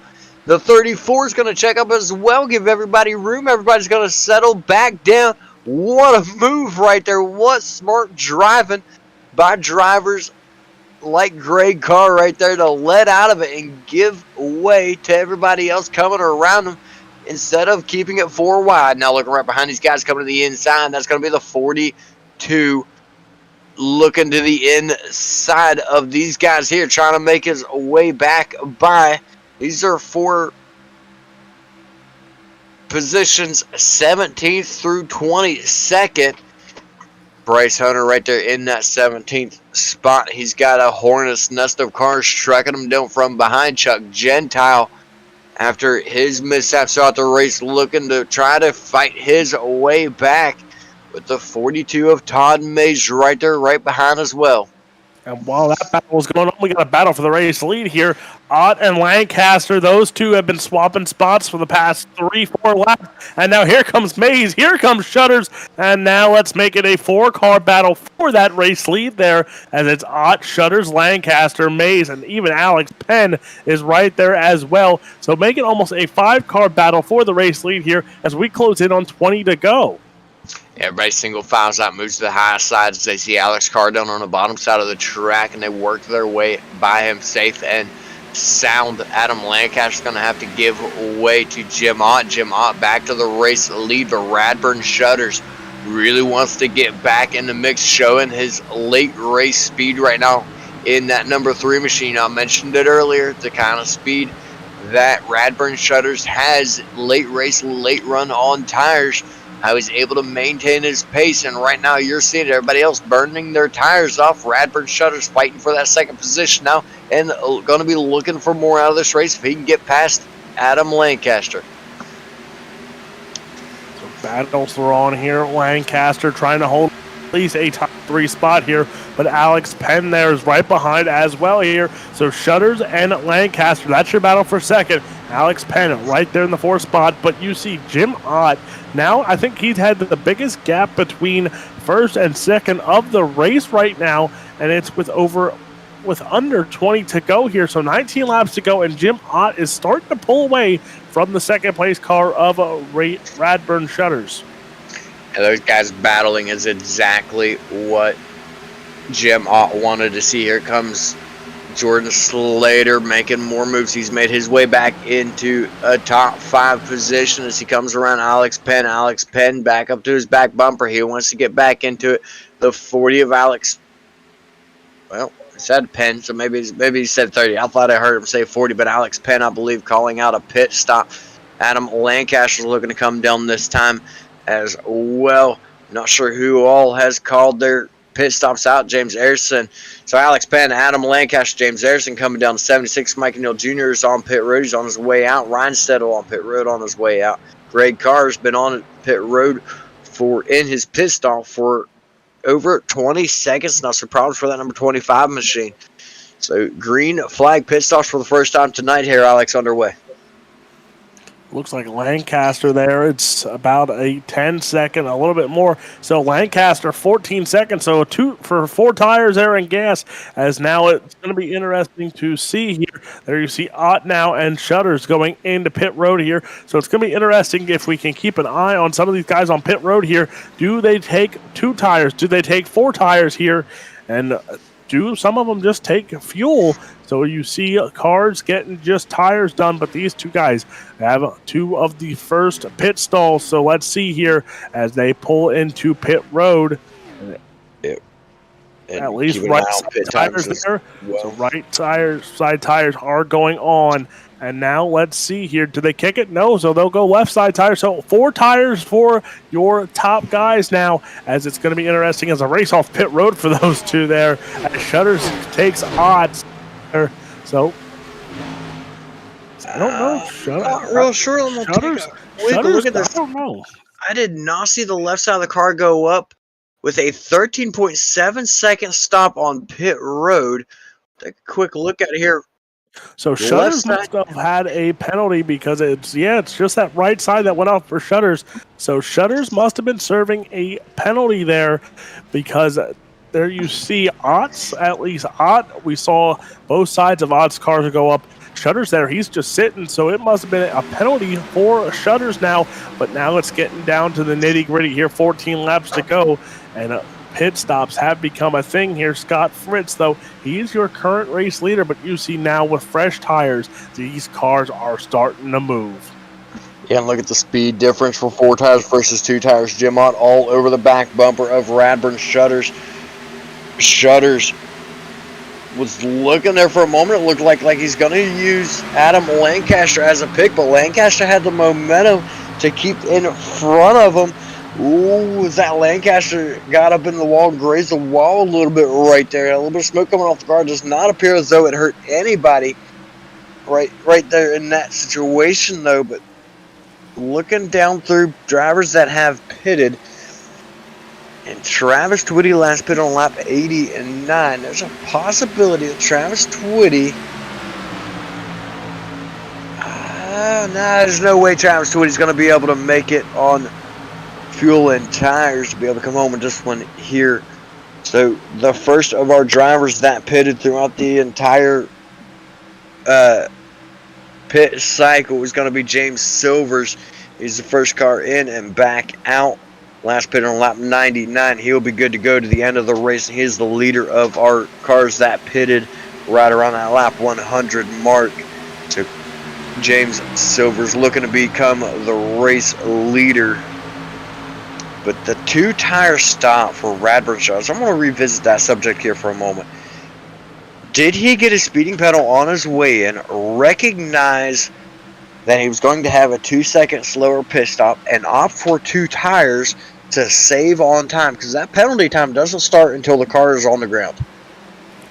That is a big possibility, but on top of that, you see, oh boy, as now you see these cars are starting to move and move quickly there. And there's Shutters. There's a 17. That is, and Jim Ott also in the picture there as well. So these cars are starting to move. As you see the 01 of Scott Fritz there, I think Fritz is going to have to pit here because Fritz hasn't pit since 79. So it looks like Scott Fritz going to have to go on pit road, as well as the 42 machine of Todd Mays.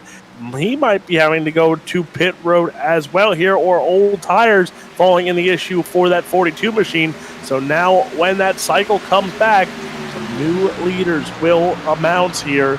As there you see these cars they were a lap down because of green flag pit stops. So now the work begins here of who will become the new race leader. And right now, James Silvers is leading the way for this pit cycle. Scott Fritz did come down pit road. As you were saying that, he called out his pit stop. He's on pit road right now. We know he's going to take 4 tires. Mo Abbott is on his way down pit road at the moment. Todd Mays, Bobby Mays, Jason Bridges, Justin Ray, Travis Twitty, Matt Campbell, and Tyler Evans. Ooh. And his left sides do not appear to go up on that number 01 machine. So,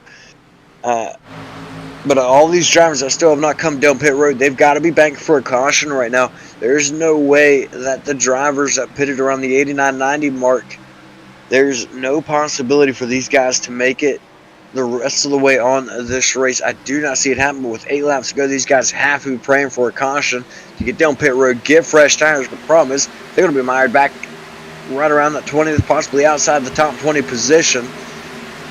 And drivers like Jim Ott, James Silver's going to take over the race lead, and Jim Ott moves his way around James Silver's for that 8th position. Todd Mays, your current race leader, followed by Bobby Mays. And you know what? Some of these guys, it's a gutsy call. We know it's a gutsy call here, but at this point, 7 laps to go. Forget it. Just go. Just make a break coming now. 7 laps to go. You might as well just go. Full send. I wouldn't say full send right now. He's probably shutting the car off on entries or clutching it on entries when you need to slow the car down anyways, given everything he's got. Part of the reason he is so slow on the inside of the track. The closest driver to him being the 2 of Bobby Mays. He is about 3 seconds back. Jason Bridges right behind him, right about 3 seconds back as well. Travis Twitty about 7 seconds back from him. You can see right there just how slow he is going around the track. He is in full save mode. Can we get a look on board and watch his RPMs as he rolls down those straightaways and into the turns? Right now you see right around 7,500 RPMs. He is on the throttle right here. I'd say he's probably still not full throttle as he lets off of it right there. He's definitely not running full throttle based on his RPMs, but he did not clutch it through 1 and 2. A little surprised to see that. Didn't clutch it, didn't shut it off. Continue the same there. He's definitely not full throttle, but he is in heavy save mode as he's not even full throttle doing the straightaways out here. DJ Duval, it feels like days of thunder about to happen right now, with Mays holding on right now. And remember, the closest guys right now is Jim Ott. They are still 24 seconds behind your race leader here. So everyone else before Jim Ott pit stops lap 90, 89, or 91. So that pit window there, they're going to push it till the end. They're going to try and do it here. And again, it's full send at this point. You know, it's not worth pitting until those tires blow or you run out of gas. It's not worth doing anything else except trying to win this race. At this point in time, I'm going to have to agree with you. Jason Bridges made his way into that 2nd position. You saw him right there, got into the wall as the lap car of Dustin Reinstetter worked his way around him. Here comes the 5 of Dylan Merriam. Also a lap driver working his way around him. Bridges in full save mode. You see him just up on the high side of the track trying to let everybody go by. I think if I was him, I'd be taking the inside of the track, telling everybody to go. Take that shortest way around the track. It's the best way to save your fuel. You know, you don't want to travel any further than you absolutely have to, and you're in save mode. Just 2 laps remaining now for Todd Mays, and Jason Bridges is catching him by right about a half a second a lap. And the scary part of it is, if one of these cars run out of fuel, all of them are running out of fuel at this point here. So now they are banking on not only themselves, but everyone else that has not pitted. Because if one runs, they all run. And then you're basically handing these top 5 positions to Ott, Shutters, Lancaster, and Gebhardt there. But right now, with 2 laps to go, white flag in the air, and this is where it's going to come down. Do they have the gas? Are the tires there? We're going to watch here. Mays, Bridges, Bobby Mays, Twitty, Campbell. That's your top 5 right now. All 5 guys have tried to push it till the end here. And who is going to take it home here? As there you see, Mays has been pulling away from Jason Bridges right now. And he's going into turn 3 and 4 here. And he turned it off. So let's see here. Can it hold? It's looking like it's going to hold. And the 42 machine of Todd Mays is going to risk it all and win it all here at Kansas. What a strategy and what a fuel save mode. Oh no. Jason Bridges out of fuel. Was going to make it inside the top 3. Travis Twitty got 2nd. He's got it. Jason Bridges will come home in that 3rd spot. Todd Mays, Travis Twitty, Jason Bridges. What a job of these guys to save it. Jim Ott finds his way up to 4th. Radburn Shutters made his way back to a top 5. But holy cow, what a finish. What a fuel game these guys played. Remember what I said. If one runs out, they all run out. And talk about the guys who slowed down. Bridges barely crosses the start-finish line. Then you look back, Kyle Mays runs out of gas. He drops back to 15th. Bobby Mays drops back to 17th. Matt Campbell drops back to 16th. So the rest of them ran out of gas. Wow. What a race. What a finish. But coming home in fuel-saving fashion with the race win is the 42 of Todd Mays. Travis Twitty makes his way to the podium for, I believe, the first time in the last 2 seasons. I don't know if he's been there since before we took over on broadcast, but Travis Twitty makes his way to the podium in second spot. Jason Bridges, Jim Ott, Radburn Shutters, your top 5. Brad Gebhardt, Adam Lancaster, Mikey Neal Jr., Jordan Slater, Alex Penn, your top 10. Jeremiah Hobbs, James Silvers, Michael Robinson, Tony Iverson, your top 14. Kyle Mays running out your top 15. And then it's going to be Matt Campbell and Bobby Mays in 17th. Dylan Merriman come home in 18th. 19th is Tyler Evans. Dustin Ryan settle in 20th. Bryce Hunter 21st. Justin Ray 22nd. Jason Arison in 23rd. Mo Abbott, that's 24th. 25th went to Chuck Gentile. Scott Fritz in 26th. Greg Carr 27th. Wes Wiggin, that is 28th. Alex Carr 29th.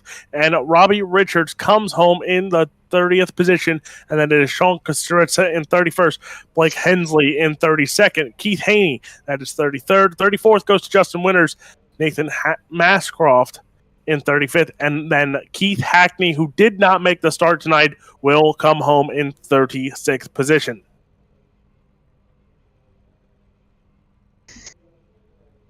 And coming home with the race win, Alex Robinson has caught up with Todd Mays. And Todd Mays, talk about gutsy calls throughout the night there. We said it with about 10 laps to go. It was make or break time. It was full send. Forget the pit road strategy. And you made it till the end.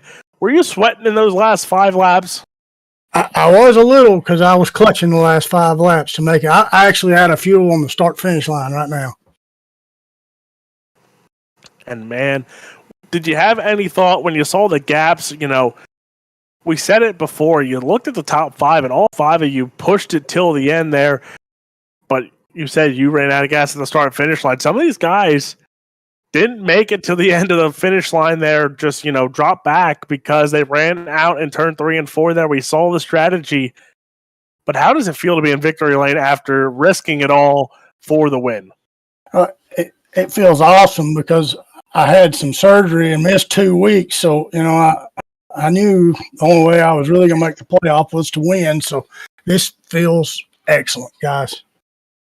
Well, we know you got some supporters to thank here, so thank them for this win here tonight. Well, I want to thank my teammates, Bobby and Kyle.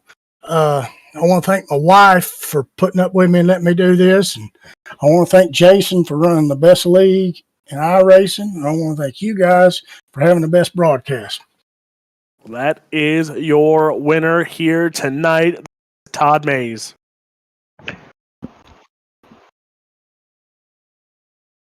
And coming home in second, Travis, it's been a while since I've got to talk to you, and if I'm not mistaken, this is the first time you've made it to the podium since we've been on call here. Hell yeah! Echo in, but hey, hell yeah! But no, man, I don't know what to say. Like I say, it's just I saved. That's all I can say.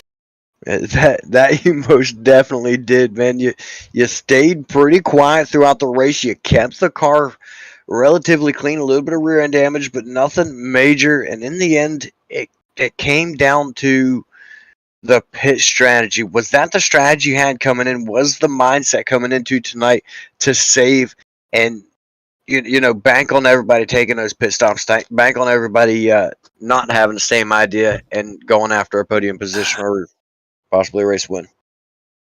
Well, like I said, I didn't qualify because I paid late. And, I started in the back, and I said, well, if I hang around in the back, I can pit after the stage. I can pit much as I can. If we get caution, top off. like I say, I topped off that last run. I got 4 tires, and it come to 1 to go, and I said, man, I missed a pit. I'm gonna be short, and I just looked up and I said, man, about 10 laps in, I start to save Tyler Evans and the other guy. They start saving. I passed them. And I was like, okay, now if I can just let the other one run out. When Chuck ran out, I was just like, okay, it's a P3.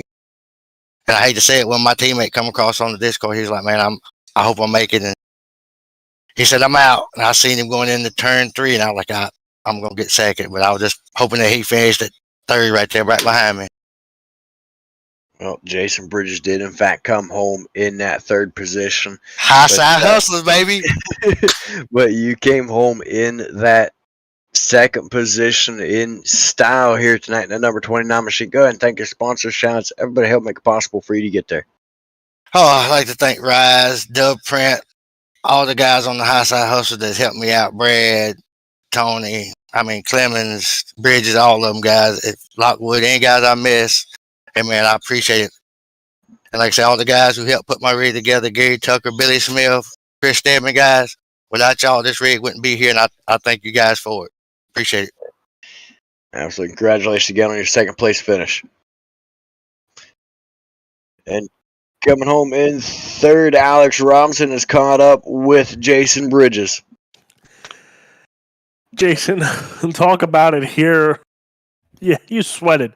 You had to have sweated between 4 and the start-finish line there to still come home with 3rd place. I was just hoping to make it. I was just hoping that I had enough fumes and enough putts to make it. Well, the strategy, we talked about it here. It was make or break time. Did you even consider pitting, or was it one of those we were just going to run until we ran out? Yeah, going off of my fuel calculator was like I was going to make it, then I wasn't going to make it, then I was going to make it. It was like, hey, whatever happens, happen. I'm just going to keep going. I know I shouldn't make it I should make it. So if I don't, hey, it was fun. But I did. It was an entertaining race, to say the least, and we know you got a lot of support backing you. So take some time and thank all those guys for a podium finish tonight. Oh, man, I want to thank my high side crew. Tweety came through and came with the 2nd place finish. I saw him go by me. I was like, hey, that's the only one I want to pass me right now. Shout out to Jason for putting this together, for you, the race control guys for staying, doing their job. To you guys in the booth, to our sponsors, Dub Print, we got Bud Kicker, and everybody else. I can't even think right now. I just can't believe that worked. And I made it. That is your 3rd place finisher coming home. Had to sweat out of 4, but that is Jason Bridges and BJ Duvall. Back-to-back entertaining nights. That it absolutely was, and this will wrap up our 2nd night here of Bluegrass. The Xfinity Series has come to a close. Todd Mays coming home with the race win. Join us back here tomorrow night on Ultimate Dirt TV for the Bluegrass Cup Series on Wednesday night. Same time, same place. We'll be doing it again. I am BJ Duvall, joined by Alex Robinson, Brett Wheeler behind the cameras. Have a wonderful night.